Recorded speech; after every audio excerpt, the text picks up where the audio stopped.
بسم اللہ الرحمن الرحیم۔ السلام علیکم دوستو، آج ہم آپ کو اللہ کے پیارے نبی حضرت محمد صلی اللہ تعالی علیہ وسلم کا بچپن سے لے کر جوانی تک کا پورا واقعہ سنائیں گے، جس کو سن کر آپ کا ایمان تازہ ہو جائے گا۔ اس لیے آپ سے ریکویسٹ ہے کہ ویڈیو آخر تک ضرور دیکھیے گا۔ دوستو، پہلے عرب کے قبیلوں کا جاہلانہ رواج تھا۔ ہر قبیلے کا اپنا اپنا مذہب تھا اور ان سب کے دیوی دیوتا بھی الگ الگ تھے۔ کوئی مورتی کی پوجا کرتا تھا تو کوئی آگ کی۔ یہودیوں اور عیسائیوں کے بھی قبیلے تھے اور وہ بھی مذہب کے بگاڑ کے شکار تھے۔ اس وقت لوگ اللہ کو چھوڑ کر انسانوں اور پیڑ پہاڑوں کی پوجا کرنے میں لگے ہوئے تھے۔ پورے عرب میں دنگا فساد عام تھا۔ عورتیں اور بچے محفوظ نہیں تھے۔ لوگوں کی جان اور مال کی حفاظت کی کوئی گارنٹی نہیں تھی۔ اس اندھیرے دور سے دنیا کو باہر نکالنے کے لیے اللہ نے حضرت محمد صلی اللہ تعالی علیہ وسلم کو اپنا پیغمبر بنا کر اس دنیا میں بھیجا۔ دوستو، حضور صلی اللہ تعالی علیہ وسلم 12 ربیع الاول 571 عیسوی میں پیر کے دن اور صبح صادق یعنی فجر کے وقت مکہ میں پیدا ہوئے۔ آپ کے پیدا ہوتے ہی آپ کے دادا عبد المطلب آپ کو گود میں اٹھا کر کعبہ شریف میں لے گئے، آپ کے لیے دعائیں کی اور آپ کا نام رکھا محمد۔ پوتے کی پیدائش کی خوشی میں آپ کے دادا نے 7ویں دن اپنے قبیلے کے لوگوں کی دعوت کی۔ لوگوں نے آ کر آپ کے دادا سے پوچھا کہ آپ نے ان کا نام محمد کیوں رکھا ہے؟ تو آپ کے دادا نے جواب دیا کہ میں چاہتا ہوں کہ میرے پوتے پر اسلام کا اثر پڑے، اور آپ کی والدہ سیدہ آمنہ نے آپ کا نام احمد رکھا۔ دوستو، پیغمبر حضرت محمد مصطفیٰ صلی اللہ تعالی علیہ وسلم جب پیدا ہوئے تو آپ کی ختنہ پہلے سے ہی کی ہوئی تھی، اور آپ کی آنکھوں میں سرما بھی لگا ہوا تھا، اور آپ کا تمام بدن پاکیزہ تھا۔ جب آپ کے دادا عبد المطلب نے اپنے پوتے کو ختنہ شدہ اور ناف کٹا ہوا پایا تو وہ بہت زیادہ خوش ہوئے اور فرمایا کہ میرا پوتا بڑی نرالی اور بڑی شان والا ہوگا۔ اور یہی نہیں، جب آپ صلی اللہ تعالی علیہ وسلم پیدا ہوئے تو آپ کی مٹھی مبارک بھی بند تھی، مگر شہادت والی انگلی آسمان کی طرف اٹھی ہوئی تھی، اور ایسا لگ رہا تھا جیسے خدا کی وحدانیت کا اقرار کر رہی ہے۔ دوستو، جب حضرت محمد صلی اللہ تعالی علیہ وسلم پیدا ہوئے تو اس وقت عرب میں یہ رواج ہوا کرتا تھا کہ شہر کے بڑے لوگ اپنے بچوں کو دودھ پلوانے کے لیے اور پلنے بڑھنے کے لیے دیہاتوں میں بھیج دیا کرتے تھے، تاکہ گاؤں دیہات کی کھلی ہوا میں رہ کر ان کا بچہ خوب صحت مند بنے۔ کیونکہ دوستو، اس زمانے میں گاؤں دیہات کا موسم شہروں کے مقابلے زیادہ صاف ستھرا اور زیادہ اچھا ہوا کرتا تھا۔ اسی وجہ سے گاؤں دیہات میں پلے بچے زیادہ صحت مند اور موٹے تازے ہوا کرتے تھے۔ دوستو، اسی رواج کے مطابق پیغمبر حضرت محمد صلی اللہ تعالی علیہ وسلم کو بھی مکہ سے دور طائف کے قریب ایک علاقہ ہے جہاں بنی سعد قبیلہ رہتا ہے، وہاں لے جایا گیا اور ایک دائی کو سونپ دیا گیا جس کا نام دائی حلیمہ تھا، اور وہ بنی سعد قبیلے سے تھی، اس لیے ان کو حلیمہ سعدیہ بھی کہا جاتا ہے۔ دوستو، دائی حلیمہ بہت غریب گھرانے سے تھی، اس لیے انہوں نے آپ صلی اللہ تعالی علیہ وسلم کی پرورش کا ذمہ لیا، یہ سوچ کر کہ 2 سال ان کی پرورش کروں گی تو اس کے بدلے میں مجھے کچھ مال مل جائے گا، تاکہ اس سے ان کی زندگی کا گزر بسر اچھی طرح سے ہو سکے۔ دوستو، جیسے ہی حضرت آمنہ نے اپنے پیارے بیٹے حضرت محمد صلی اللہ تعالی علیہ وسلم کو دائی حلیمہ کے حوالے کیا، اور جو ہی دائی حلیمہ نے آپ صلی اللہ تعالی علیہ وسلم کو اپنی گود میں اٹھایا تو اسی وقت سے دائی حلیمہ کی زندگی میں رحمت اور برکت ہونی شروع ہو گئی۔ دوستو، اس وقت عربوں میں یہ رواج تھا کہ بچے کی پرورش کا ذمہ 2 سال کا ہوا کرتا تھا، اور ہر 6 مہینے کے بعد بچے کو اس کے گھر والوں سے ملانا ہوتا تھا۔ اسی رواج کے مطابق دائی حلیمہ بھی 6 مہینے کے بعد پیغمبر حضرت محمد صلی اللہ تعالی علیہ وسلم کو ان کی ماں سے ملانے کے لیے مکہ پہنچی۔ ان کے ساتھ ان کا شوہر حارث اور ان کا ایک چھوٹا بچہ بھی تھا جو ان کی گود میں تھا۔ وہ بچہ بھوک سے رو رہا تھا کیونکہ حلیمہ بہت کمزور تھی اور کھانے پینے کی کمی بھی تھی، اس وجہ سے دائی حلیمہ دودھ نہیں پلا پا رہی تھی۔ لیکن جیسے ہی انہوں نے اللہ کے پیغمبر حضرت محمد صلی اللہ تعالی علیہ وسلم کو اپنی گود میں اٹھایا اور ان کو دودھ پلانا شروع کیا تو پیغمبر حضرت محمد صلی اللہ تعالی علیہ وسلم نے خوب سیر ہو کر دودھ پیا، اور آپ صلی اللہ تعالی علیہ وسلم کے دودھ پی لینے کے بعد دائی حلیمہ نے اپنے معصوم بچے کو بھی خوب دودھ پلایا۔ یہ دیکھ کر حلیمہ پریشان ہو گئیں کہ یہ کیا معاملہ ہوا۔ وہ جب مکہ آ رہی تھیں تو ان کے پاس دودھ نہیں تھا، مگر جب سے یہ بچہ ان کی گود میں آیا ہے تب سے اللہ کی طرف سے خاص رحمتوں کا آنا شروع ہو گیا ہے۔ دوستو، اس کے بعد دائی حلیمہ اپنے شوہر حارث اور اپنے بچے اور پیغمبر حضرت محمد صلی اللہ تعالی علیہ وسلم کے ساتھ ایک دبلی پتلی سی اونٹنی پر سوار ہو گئیں۔ وہ اونٹنی جب بنی سعد کے قبیلے سے نکل کر مکہ کی طرف آئی تھی تو وہ بہت سستی سے چلتی ہوئی مکہ پہنچی تھی، لیکن اب معاملہ یہ ہوا کہ دائی حلیمہ کی اونٹنی سب سے آگے چل رہی تھی۔ دائی حلیمہ کی سہیلیوں نے اپنی آنکھوں سے دیکھا کہ دائی حلیمہ کی یہ وہی اونٹنی تھی جو مکہ میں بڑی سستی سے آئی تھی۔ اب اس اونٹنی کو آخر کیا ہو گیا کہ وہ اب بڑی رفتار سے چل رہی تھی۔ دوستو، یہ نظارہ دیکھ کر دائی حلیمہ کی سہیلیاں کہنے لگیں، حلیمہ ہم پر رحم کرو، دھیرے چلو، کیا یہ وہی اونٹنی ہے جس پر تم مکہ آئی تھی؟ تو یہ سن کر دائی حلیمہ کہنے لگیں کہ جب سے یہ بچہ میری گود میں آیا ہے تب سے معلوم نہیں عجیب عجیب سے واقعے میرے ساتھ ہونے لگے ہیں۔ دوستو، اس کے بعد دائی حلیمہ کی زندگی میں رحمتوں اور برکتوں کا سلسلہ چلتا رہا، اور ایسے کرتے کرتے 2 سال پورے ہونے کو آ گئے، یعنی کہ بچے کی پرورش کا ذمہ پورا ہونے کو آ گیا۔ جو ایگریمنٹ ہوا تھا وہ پورا ہو رہا تھا۔ خیر اور برکتوں کا سلسلہ دائی حلیمہ نے ان 2 سالوں میں اپنی زندگی میں خوب دیکھا۔ اس وجہ سے ان کا دل نہیں چاہ رہا تھا کہ وہ اس نورانی بچے کو واپس اس کے گھر والوں کو سونپ دے، مگر دستور کے مطابق 2 سال کے بعد اس کو واپس سونپنا ہی تھا۔ اس لیے 2 سال کے بعد دائی حلیمہ پیغمبر حضرت محمد صلی اللہ تعالی علیہ وسلم کو اپنے ساتھ لے کر مکہ کی طرف نکل پڑی۔ جب وہ مکہ میں پہنچی تو حضرت آمنہ سے کہنے لگی کہ آپ کا بچہ بڑا ہی برکتوں اور رحمتوں والا بچہ ہے۔ جب سے یہ بچہ میری گود میں آیا ہے تب سے میری تو زندگی ہی بدل گئی ہے، میری زندگی میں برکتوں رحمتوں کا دور شروع ہو گیا ہے۔ اس لیے میری آپ سے گزارش ہے کہ آپ تھوڑے دن اس بچے کو میرے پاس رہنے دیں، میں تھوڑے دن اس کی پرورش کرنا چاہتی ہوں۔ تو یہ سن کر حضرت آمنہ نے پہلے تو انکار کر دیا، مگر دائی حلیمہ کے بار بار کہنے پر حضرت آمنہ تیار ہو گئیں اور کہنے لگیں کہ تھوڑے دن اور اپنے پاس رکھ لو، پھر واپس آ کر مجھے دے جانا۔ اس طرح سے دائی حلیمہ آپ صلی اللہ تعالی علیہ وسلم کو واپس اپنے ساتھ لے گئیں۔ دوستو، ایسے کرتے کرتے پیغمبر حضرت محمد صلی اللہ تعالی علیہ وسلم کی عمر مبارک 4 سال کی ہو گئی۔ جب آپ کی عمر مبارک 4 سال کی ہوئی تو ایک دن آپ دائی حلیمہ کے گھر کے باہر کچھ بچوں کے ساتھ کھیل رہے تھے۔ ان میں حلیمہ سعدیہ کا ایک بیٹا جو پیغمبر حضرت محمد صلی اللہ تعالی علیہ وسلم کا دودھ شریک بھائی بھی تھا، وہ سب کھیل رہے تھے کہ اچانک آپ زمین پر گر گئے اور آپ کے چہرے اور جسم کا رنگ پوری طرح سے بدل گیا۔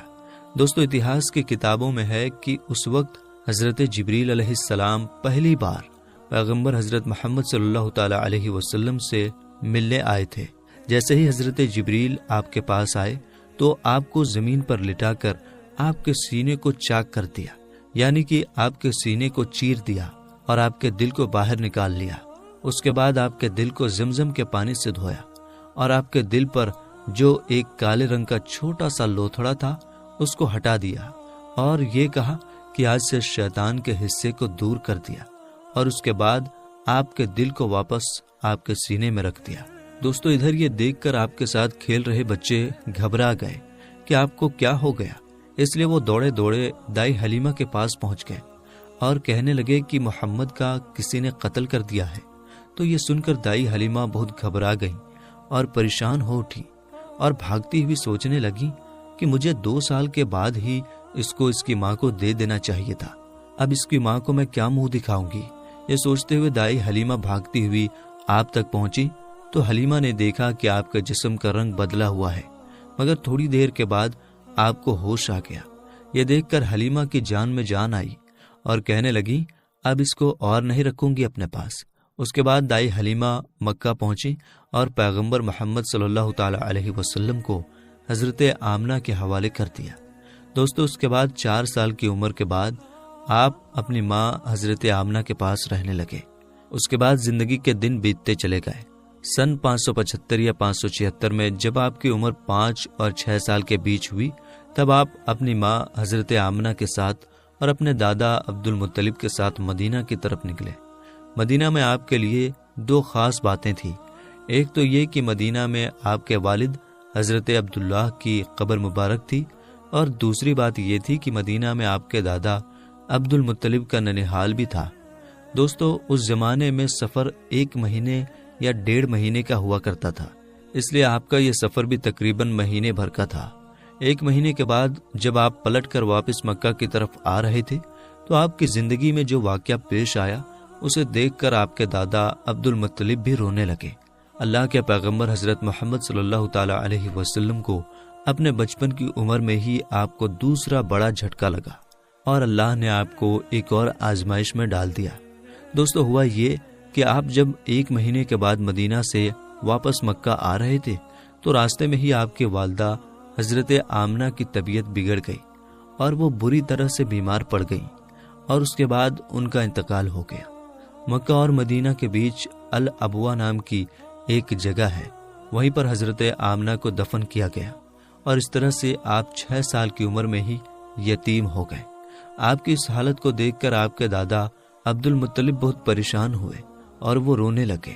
ایک تو یہ کہ آپ کی پیدائش کے کچھ دن پہلے آپ کے والد حضرت عبداللہ کا انتقال ہو گیا تھا، اور اب دوسرا جھٹکا یہ لگا کہ آپ کی عمر ابھی 6 سال کی بھی نہیں ہوئی تھی کہ آپ کی والدہ کا بھی انتقال ہو گیا۔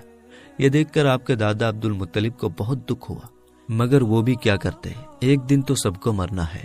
اس کے بعد آپ کے دادا عبد المطلب نے آپ کو اپنی گود میں اٹھایا اور مکہ کی اور چل پڑے، اس فکر کے ساتھ، اس سوچ کے ساتھ کہ آخر اس معصوم سے بچے کے ساتھ ایسا کیوں ہو رہا ہے۔ دوستو، آپ ذرا سوچ کر دیکھیے کہ ان بچوں پر کیا بیتتی ہوگی جو بچپن میں ہی یتیم ہو جاتے ہیں، جن کے والد اور والدہ کا انتقال بچپن میں ہی ہو جاتا ہے۔ اس کے بعد ایسے بچوں کو لوگ دھتکار بھری نظروں سے دیکھتے ہیں، پھر ایسے بچوں کے ساتھ اچھا برتاؤ بھی نہیں کیا جاتا۔ مگر آپ کے ساتھ اللہ کی مدد تھی، جیسا کہ اللہ نے خود قرآن پاک میں ارشاد فرمایا ہے کہ آپ کے یتیم ہونے پر اللہ کی مدد آپ کے ساتھ تھی۔ اسی وجہ سے آپ کے ساتھ اچھا معاملہ پیش آیا اور اللہ نے آپ کو سہارا دیا۔ دوستو، اس کے بعد آپ کے دادا عبد المطلب آپ کو غم کے ساتھ لے کر مکہ میں پہنچے۔ آپ کے گھر کے اندر غم کا ماحول تھا۔ ابو طالب جو آپ کے چچا تھے وہ آپ کو اس حالت میں دیکھ کر رونے لگے۔ ابو طالب آپ کو بہت چاہتے تھے، اور عبد المطلب بھی اپنے بیٹوں سے زیادہ اور اپنے پوتوں سے زیادہ پیغمبر حضرت محمد صلی اللہ تعالی علیہ وسلم کو چاہتے تھے۔ دوستو، ہم آپ کو بتا دیں کہ عبد المطلب وہ شخص تھے جو قریش کے بہت بڑے سردار تھے، ان کی لوگ سب سے زیادہ عزت کیا کرتے تھے۔ کعبہ کی چھاؤں میں ان کے لیے ایک خاص فرش بچھایا جاتا تھا جس پر صرف وہی اکیلے بیٹھتے تھے، کسی دوسرے کو اس پر بیٹھنے کی اجازت نہیں ہوتی تھی۔ اللہ کے پیغمبر حضرت محمد صلی اللہ تعالی علیہ وسلم ابھی چھوٹے تھے، کھیلتے کھیلتے وہاں پر آ جایا کرتے تھے اور آ کر اس پر بیٹھ جایا کرتے تھے، اور حضرت عبد المطلب کے ساتھ ہی آگے آتے تاکہ ان کو اٹھا کر وہاں سے الگ بٹھا دیا جائے، لیکن عبد المطلب ان کو روکتے تھے اور کہتے تھے کہ یہ میرا پوتا ہے اور اسے بیٹھنے دو۔ پھر آپ کے دادا آپ کے سر پر اور آپ کی پیٹھ پر ہاتھ پھیرتے اور آپ کو اپنے پاس بٹھا لیتے تھے۔ دوستو، کہنے کا مطلب یہ ہے کہ آپ کے دادا عبد المطلب کے دل میں آپ کے لیے محبت کوٹ کوٹ کر بھری ہوئی تھی۔ آپ کی وہ ہر خواہش کا خیال رکھتے تھے، آپ کی ہر ضرورت کو وہ پورا کیا کرتے تھے، آپ کو کسی بھی طرح کی کوئی تکلیف نہیں ہونے دیتے تھے۔ وہ ہمیشہ آپ کو اپنے ساتھ رکھتے، اپنے ساتھ میں گھماتے پھراتے اور ہمیشہ آپ کو خوش رکھتے۔ دوستو، ایسا کرتے کرتے دن بیتتے چلے گئے۔ اب آپ کی عمر مبارک 8 سال کی ہو گئی، مگر سوچیے اللہ کے نبی نے کیسی کیسی آزمائشوں سے گزر کر اپنے زندگی کا سفر پورا کیا۔ اب آپ کی عمر مبارک 8 سال 2 مہینے 10 دن کی ہوئی تو ایک دن اچانک آپ کے دادا عبد المطلب کا بھی انتقال ہو گیا۔ مرتے وقت آپ کے دادا نے آپ کی پرورش کا ذمہ ابو طالب کو سونپ دیا۔ ابو طالب آپ کے سگے چچا تھے۔ دوستو، ذرا سوچئے اس بچے پر کیا گزرتی ہوگی جس کے بچپن میں نہ تو ماں کا ساتھ ہوتا ہے اور نہ ہی باپ کا ساتھ، ایک دادا کا سہارا ہوتا ہے، وہ بھی چلا جاتا ہے۔ اس کے بعد آپ کی پرورش کا ذمہ آپ کے چچا ابو طالب اٹھاتے ہیں۔ دوستو، اس کے بعد ابو طالب نے آپ کو سہارا دیا، آپ کی ہر طرح سے حفاظت کی، آپ کی دشمنوں سے، تلوار سے، ہر طرح سے آپ کو محفوظ رکھا اور آخری سانس تک آپ کی مدد کرتے رہے۔ حالانکہ ابو طالب پیسے والے نہیں تھے، پھر بھی آپ کو کسی بھی بات کی کمی محسوس نہیں ہونے دی۔ آپ جس بھی چیز کی خواہش کرتے تھے آپ وہ پوری کر دیتے تھے۔ میرے دوستو، اس کے بعد دن بیتتے چلے گئے۔ ابو طالب جب بھی کسی سفر پر جاتے تو آپ حضرت محمد صلی اللہ تعالی علیہ وسلم کو اپنے ساتھ لے کر جاتے، کیونکہ اس زمانے میں سفر بہت لمبا ہوا کرتا تھا، 1-1.5 مہینے کا سفر ہوتا تھا، اور ابو طالب نہیں چاہتے تھے کہ یہ معصوم سا بچہ جس کے نہ والد نہ والدہ کا سہارا ہے، نہ کوئی دادا کا سہارا ہے، اس کو کسی اور کے بھروسے چھوڑ کر جاؤں اور اس کو تکلیف ہو۔ دوستو، ایک بار ابو طالب اپنے قافلے کے ساتھ ملک شام کی طرف تجارت کے لیے روانہ ہوئے۔ یاد رکھیں، پہلے عرب میں جو لوگ تھے، خاص کر کے قریش کے لوگوں کا امپورٹ ایکسپورٹ کا بزنس تھا، یعنی کہ وہ ایک جگہ سے سامان خریدتے تھے اور دوسرے جگہ پر لے جا کر اس کو بیچ دیتے تھے۔ اس طرح سے وہ لوگ سامان خریدتے اور بیچتے تھے۔ اسی کام کے سلسلے میں ابو طالب اپنے قافلے کے ساتھ ملک شام کی طرف نکلے۔ ساتھ میں آپ نے حضرت محمد صلی اللہ تعالی علیہ وسلم کو بھی لے لیا اور آپ کو ایک اونٹنی پر سوار کر دیا۔ ابو طالب کا جب یہ قافلہ ملک شام کے بارڈر پر پہنچا تو رات ہو چکی تھی، اس لیے انہوں نے وہیں پر اپنا پڑاؤ ڈالا تاکہ وہ وہیں پر رات گزار سکیں اور اپنی تھکان دور کر سکیں۔ دوستو، ہم آپ کو بتا دیں کہ اس زمانے میں راہب ہوا کرتے تھے جو ایک جگہ سے دوسری جگہ پیدل جایا کرتے تھے۔ اس زمانے میں ایک عیسائی راہب تھا، یعنی کہ کرسچن راہب تھا، جو لوگوں کی رہنمائی کرتا تھا۔ وہ کبھی اپنے گھر سے باہر نہیں نکلتا تھا، یعنی کہ وہ ہمیشہ اپنے گھر کے اندر ہی رہتا تھا۔ جب اس کو معلوم چلا کہ ان کے سامنے کسی نے پڑاؤ ڈالا ہے تو وہ دوڑتا ہوا ان کے پاس آیا اور پیغمبر حضرت محمد صلی اللہ تعالی علیہ وسلم کو لے لیا اور ابو طالب سے کہنے لگا کہ یہ بچہ ساری دنیا کا سردار بن کر آیا ہے۔ اس کی یہ بات سن کر ابو طالب حیران ہوئے اور پوچھنے لگے کہ تمہیں کیسے پتا؟ تم کو کس نے بتایا ہے کہ یہ بچہ ساری دنیا کا سردار بن کر آیا ہے؟ تو اس راہب نے کہا کہ جب تم اس گھاٹی سے ادھر اس گھاٹی میں آ چکے تھے تو اس گھاٹی میں ایسا کوئی بھی درخت اور پتھر نہیں تھا جو اس بچے کو دیکھ کر نہ جھکا ہو، اور پتھر اور درخت صرف انہی لوگوں کے آگے جھکتا ہے جس کو اللہ اپنا پیغمبر بنا کر بھیجتا ہے۔ اس کے بعد وہ کہنے لگا، تم اس بچے کو ملک کے ساتھ ساتھ لے کر مت جانا، کیونکہ آگے یہودیوں سے ان کو خطرہ ہے، کہیں وہ اس کا قتل نہ کر دیں، اور میں اس بچے کو اچھی طرح سے پہچانتا ہوں کیونکہ تورات اور انجیل میں ان کے رسول ہونے کا ذکر آیا ہے، اور میں اس بچے کو اچھی طرح سے پہچانتا ہوں۔ ان کی پیٹھ کے نیچے ایک سیب کی طرح جو نبوت کی مہر لگی ہے، اس مہر سے بھی میں ان کو پہچانتا ہوں، لہٰذا تم انہیں ملک شام لے کر مت جانا۔ دوستو، اب ابو طالب کو اس راہب کی باتوں پر یقین آ چکا تھا کہ وہ جو کہہ رہا ہے بالکل سچ کہہ رہا ہے۔ اس کے بعد ابو طالب نے کسی شخص کے ذریعے سے پیغمبر محمد صلی اللہ تعالی علیہ وسلم کو واپس مکہ میں پہنچا دیا، کیونکہ ابو طالب کو اب یہ معلوم ہو چکا تھا کہ یہ جو بچہ ہے یہ کوئی معمولی بچہ نہیں ہے، یہ بچہ خاص مرتبے والا بچہ ہے۔ اس کے بعد ابو طالب آپ کی پرورش اور آپ کی حفاظت کے معاملے میں اور زیادہ چوکنا ہو گئے اور آپ کی ہر طرح سے حفاظت کرنے لگے۔ اس کے بعد جب آپ جوان ہو گئے تو آپ صلی اللہ تعالی علیہ وسلم کی سچائی اور ایمانداری کو دیکھ کر ایک بار حضرت خدیجہ رضی اللہ تعالی عنہا نے آپ کو اپنا مال دے کر شام میں تجارت کے لیے بھیجا اور ساتھ میں اپنے ایک غلام کو بھی لگا دیا۔ اللہ کے فضل و کرم سے تجارت میں بہت فائدہ ہوا۔ حضرت خدیجہ کے غلام جن کا نام مسیرہ تھا، انہوں نے بھی آپ کی ایمانداری اور اچھے اخلاق کی خوب تعریف کی۔ یہ دیکھ کر حضرت خدیجہ آپ کی طرف مائل ہوئے، یعنی کہ حضرت خدیجہ آپ صلی اللہ تعالی علیہ وسلم سے بہت پربھاوت ہوئی، اور اس کے بعد آپ نے خود ہی پیغمبر محمد صلی اللہ تعالی علیہ وسلم کو نکاح کرنے کا پیغام بھیجا۔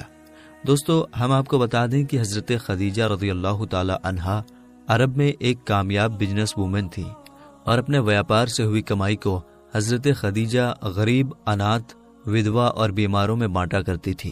انہوں نے انگنت غریب لڑکیوں کی شادی کا خرچہ بھی اٹھایا تھا، اور اس طرح ایک بے حد نیک اور سب کی مدد کرنے والی عورت کے روپ میں اسلام میں ہی نہیں بلکہ پوری دنیا کے اتہاس میں ان کا بڑا یوگدان رہا ہے۔ یعنی کہ حضرت خدیجہ ہمیشہ غریب لوگوں کی اناج اور کپڑوں سے مدد کیا کرتی تھی۔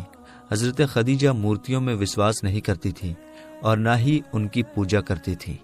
دوستو، ہم آپ کو یہ بھی بتا دیں کہ حضرت خدیجہ کی پیغمبر محمد صلی اللہ تعالی علیہ وسلم کے ساتھ شادی ہونے سے پہلے 2 شادیاں ہو چکی تھیں، اور ان کے اپنے پہلے دونوں شوہروں سے بچے بھی تھے۔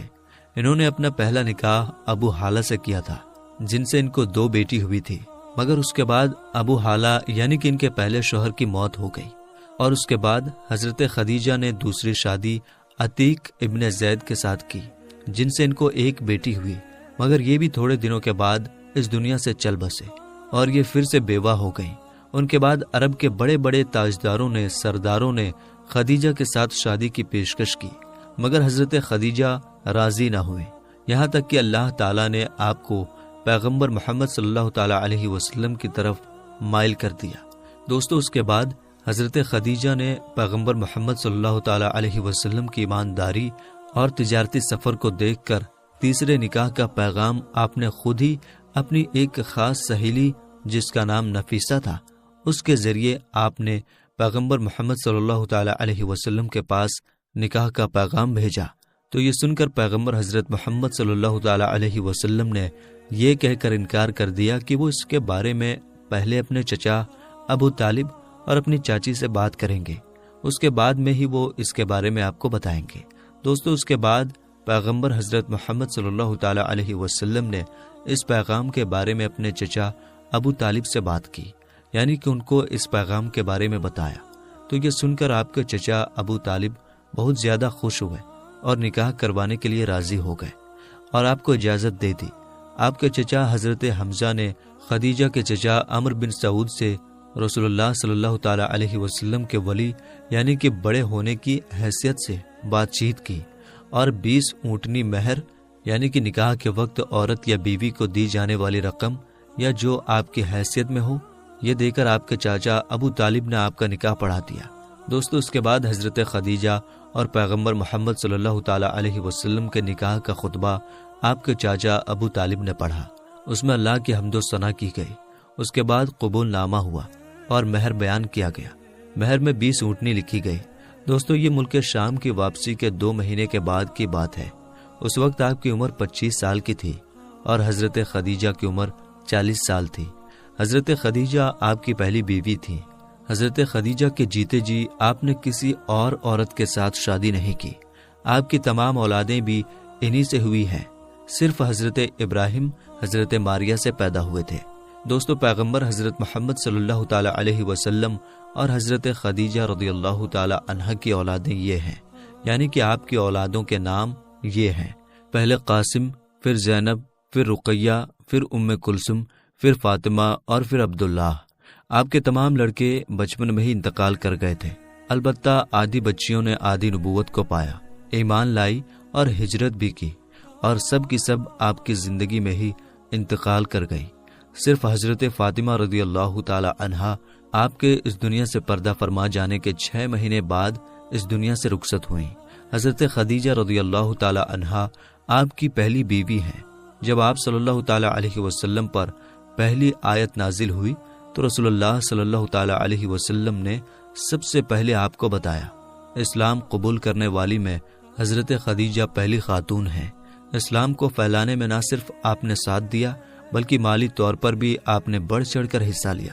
دوستو، پیغمبر حضرت محمد صلی اللہ تعالی علیہ وسلم حضرت خدیجہ رضی اللہ تعالی عنہا سے بہت محبت کیا کرتے تھے، اور ان کے ہوتے ہوئے یعنی کہ حضرت خدیجہ کے جیتے جی آپ نے دوسری شادی نہیں کی تھی۔ حضرت خدیجہ اور پیغمبر محمد صلی اللہ تعالی علیہ وسلم کا ساتھ تقریباً 25 سال تک رہا۔ اللہ کے پیغمبر حضرت محمد صلی اللہ تعالی علیہ وسلم نے فرمایا کہ خدیجہ دنیا کی بہترین عورتوں میں سے ہے۔ آپ رضی اللہ تعالی عنہا کی وفات کے بعد بھی پیغمبر حضرت محمد صلی اللہ تعالی علیہ وسلم اکثر آپ کو یاد کیا کرتے تھے اور آپ کی سہیلیوں کو ہدیہ بھجواتے رہتے تھے۔ دوستو، پیغمبر حضرت محمد صلی اللہ تعالی علیہ وسلم کی تمام اولادیں یعنی کہ آپ کے 6 بچے حضرت خدیجہ سے ہی ہیں، سوائے حضرت ابراہیم رضی اللہ تعالی عنہ کے۔ حضرت خدیجہ کی قبر مبارک جنت المعلی مکہ میں ہے۔ جس سال حضرت خدیجہ رضی اللہ تعالی عنہا اور آپ کے چاچا ابو طالب کا انتقال ہوا تھا، اس سال کو آپ نے غم کا سال قرار دیا۔ میرے دوستو، اعلان نبوت سے پہلے اللہ کے پیغمبر حضرت محمد صلی اللہ تعالی علیہ وسلم کچھ کھانے پینے کا سامان اپنے ساتھ لے کر غار حرا کی پہاڑی پر چلے جایا کرتے تھے اور وہاں جا کر اللہ کی عبادت کرتے تھے، یعنی کہ اللہ کی عبادت میں مشغول رہتے تھے۔ یہ سلسلہ کافی دنوں تک ایسے ہی چلتا رہا، یعنی کہ کافی دنوں تک آپ اسی طرح سے غار ہرا کی پہاڑی پر جا کر اللہ کی عبادت کرتے رہے۔ ایک مرتبہ اللہ کے پیغمبر حضرت محمد صلی اللہ تعالی علیہ وسلم غار ہرا کی پہاڑی پر اللہ کی عبادت میں مشغول تھے کہ اتنے میں آپ کے پاس حضرت ابراہیم علیہ السلام اپنی اصل شکل و صورت میں آپ کے پاس تشریف لائے، یعنی کہ اچانک حضرت جبریل علیہ السلام آپ کے سامنے نازل ہو گئے۔ ہم آپ کو بتا دیں کہ یہ جبرائیل علیہ السلام اللہ کے سارے فرشتوں کے سردار ہیں، اور حضرت جبریل علیہ السلام کی طاقت اتنی ہے کہ اگر جبرائیل اپنا ایک پر پھیلا دیں تو پورب سے لے کر پشچم تک اس پوری دنیا کو چھپا لیں، یعنی کہ اتنا بڑا حضرت جبریل علیہ السلام کا ایک پر ہے، اور حضرت جبریل علیہ السلام کے اس طرح کے 70,000 پر ہیں۔ اب آپ سوچئے کہ حضرت جبریل کتنے زیادہ بڑے ہوں گے۔ اس کے علاوہ حضرت جبریل کی اسپیڈ اتنی زیادہ ہے کہ یہ پلک جھپکتے ہی سدرہ سے زمین پر آ جاتے ہیں، اور پلک جھپکتے ہی اس زمین سے واپس سدرہ پر پہنچ جاتے ہیں۔ یہ حضرت جبریل علیہ السلام کی طاقت کا عالم ہے۔ اگر حضرت جبریل علیہ السلام چاہیں تو اس پوری زمین کو اٹھا کر پلٹ سکتے ہیں۔ قوم لوط کو اسی طرح سے حضرت جبریل علیہ السلام نے پلٹا تھا۔ یہ حضرت جبریل علیہ السلام کی شان ہے جو اللہ کے ایک فرشتے ہیں۔ دوستو، یہی حضرت جبریل علیہ السلام پہلی بار اپنی اصلی شکل و صورت میں اللہ کے پیارے نبی حضرت محمد صلی اللہ تعالی علیہ وسلم کے سامنے حاضر ہو گئے اور کہنے لگے، پڑھو اقرا۔ یہ سن کر آپ صلی اللہ تعالی علیہ وسلم نے فرمایا، میں نہیں پڑھتا۔ حضرت جبریل نے دوبارہ کہا، پڑھو اقرا۔ آپ صلی اللہ تعالی علیہ وسلم نے پھر کہا، میں نہیں پڑھتا۔ حضرت جبریل علیہ السلام نے تیسری مرتبہ کہا، پڑھو اقرا، تو آپ نے پھر کہا، میں نہیں پڑھتا۔ اس کے بعد حضرت جبریل علیہ السلام نے اللہ کے پیارے نبی حضرت محمد صلی اللہ تعالی علیہ وسلم کو اپنے سینے سے لگایا، اور سینے سے اس طرح سے لگایا کہ حضرت جبریل نے حضور پاک کی بغل میں اپنے دونوں ہاتھ ڈالے، یعنی کہ اللہ کے نبی کے دونوں ہاتھ باہر کی طرف کر دیے، اور پھر جبریل نے پیارے نبی کو اپنے سینے سے لگایا اور پھر زور سے دبا دیا، یعنی کہ بہت زور سے دبایا۔ حدیث شریف میں آتا ہے کہ اللہ کے پیارے نبی حضرت محمد صلی اللہ تعالی علیہ وسلم نے فرمایا ہے کہ اس وقت حضرت جبریل نے مجھے اتنی زور سے دبایا تھا کہ قریب تھا کہ میری جان نکل جاتی، مگر جبریل نے مجھے زور سے دبا کر چھوڑ دیا، اور پھر فرمایا کہ پڑھو اپنے رب کے نام کے ساتھ جس نے آپ کو اور تمام دنیا کو پیدا فرمایا ہے، پیدا کیا ہے انسان کو زمین و خون کے جمے ہوئے ایک لوتھڑے سے۔ پڑھو، حال یہ ہے کہ تمہارا رب بڑا ہی رحم کرنے والا ہے۔ پھر اللہ کے پیارے نبی حضرت محمد صلی اللہ تعالی علیہ وسلم پڑھنے لگے، اور پھر آپ بہت گھبرا گئے، غار ہرا کی پہاڑی سے اتر گئے اور اپنے گھر آ گئے۔ یعنی کہ یہ واقعہ ہونے کے بعد اللہ کے پیارے نبی حضرت محمد صلی اللہ تعالی علیہ وسلم گھبرائے ہوئے اپنے گھر تشریف لائے۔ اس وقت آپ کا بدن کانپ رہا تھا، جس طرح سے انسان کا بدن سردی سے کانپتا ہے، یعنی کہ اس وقت آپ بہت ہی زیادہ خوف کی حالت میں آ گئے تھے۔ آپ صلی اللہ تعالی علیہ وسلم بہت ہی زیادہ گھبرائے ہوئے اپنے گھر آئے، اور آپ نے اپنی بیوی حضرت خدیجہ رضی اللہ تعالی عنہا سے فرمانے لگے، چادر لاؤ اور مجھ کو چادر اوڑھا دو۔ حضرت خدیجہ چادر لے کر آئیں، اور پھر آپ وہ چادر اوڑھ کر سو گئے۔ اس کے کچھ دیر بعد آپ صلی اللہ تعالی علیہ وسلم کے اوپر سے خوف کے اثرات کم ہوئے، تو آپ نے اپنی بیوی حضرت خدیجہ رضی اللہ تعالی عنہا کو یہ سارا واقعہ بیان کیا، یعنی کہ غار ہرا کی پہاڑی پر جو بھی آپ کے ساتھ میں ہوا تھا وہ سارا واقعہ آپ نے حضرت خدیجہ کے سامنے بیان کر دیا۔ یہ واقعہ سن کر حضرت خدیجہ نے فرمایا کہ آپ کے اوپر یہ کوئی شیطانی کام نہیں ہو سکتا ہے، کیونکہ آپ نے تو ہمیشہ غریبوں کی مدد کی ہے، آپ نے تو ہمیشہ بیواؤں کو سہارا دیا ہے، آپ تو ہمیشہ یتیموں کے سہارے بنے ہو، آپ نے ہمیشہ بے سہارا لوگوں کی مدد کی ہے، اس لیے آپ کے ساتھ میں اللہ تعالیٰ کبھی کچھ غلط نہیں ہونے دے سکتا، آپ کو اللہ کبھی اس طرح سے ضائع نہیں کرے گا۔ دوستو، اس کے بعد میں حضرت خدیجہ اللہ کے پیارے نبی حضرت محمد صلی اللہ تعالی علیہ وسلم کو ساتھ میں لے کر اپنے چچا زاد بھائی حضرت براق ابن نوفل کے پاس پہنچے، جو کہ اس وقت یہودیوں کے ایک بہت بڑے عالم ہوا کرتے تھے۔ یہ اصل میں پہلے مشرک تھے، یعنی کہ بت پرست تھے، لیکن یہ بہت ہی زیادہ تعلیم یافتہ تھے، اس لیے بعد میں انہوں نے عیسائی دھرم کو قبول کر لیا تھا، اور پھر انہوں نے تورات اور انجیل کو حفظ بھی کر لیا تھا، یعنی کہ یہ اس وقت تورات کے ایک بہت ہی بڑے عالم تھے، اس لیے حضرت خدیجہ اللہ کے پیارے نبی حضرت محمد صلی اللہ تعالی علیہ وسلم کو ساتھ میں لے کر اپنے چچا زاد بھائی کے پاس پہنچی اور جا کر سارا واقعہ بیان کر دیا۔ حضرت براق ابن نوفل کے اس وقت اپنے بڑھاپے کی وجہ سے بینائی چلی گئی تھی، یعنی کہ اس وقت وہ دیکھ نہیں پا رہے تھے۔ جب انہوں نے اللہ کے نبی حضرت محمد صلی اللہ تعالی علیہ وسلم کی حالت سنی تو پوچھنے لگے کہ آپ کو کیا ہوا؟ تو آپ صلی اللہ تعالی علیہ وسلم نے فرمایا کہ میں غار حرا کی پہاڑی پر اللہ کی عبادت میں مشغول تھا، اتنے میں میرے پاس اس طرح سے ایک بہت بڑا شخص اچانک میرے سامنے آ گیا اور پھر کہنے لگا کہ پڑھو۔ جب میں نے نہیں پڑھا تو اس نے پھر اپنے سینے سے لگا کر مجھ کو بہت ہی زور سے دبایا، پھر میں نے پڑھنا شروع کر دیا۔ اب دوستو، جیسا کہ ہم نے آپ کو پہلے بتایا کہ حضرت براق ابن نوفل اس وقت کی تورات اور انجیل کے ایک بہت بڑے عالم تھے، اس لیے وہ اللہ کے آخری نبی کے آنے کی تمام نشانیوں کے بارے میں اچھی طرح سے جانتے تھے۔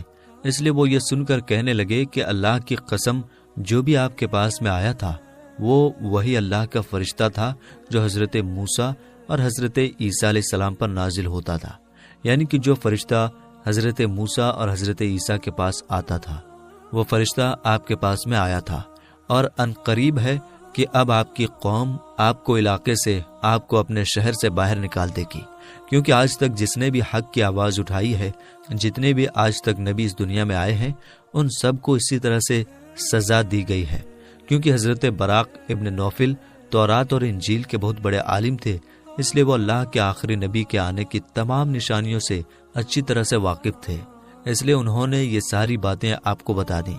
اور انہوں نے اس سے پہلے حضرت خدیجہ سے بھی یہ سن چکے تھے کہ وہ پیغمبر حضرت محمد صلی اللہ تعالی علیہ وسلم سے نکاح بھی اس لیے کیا تھا کہ آپ سچے ہیں، آپ امانت دار ہیں۔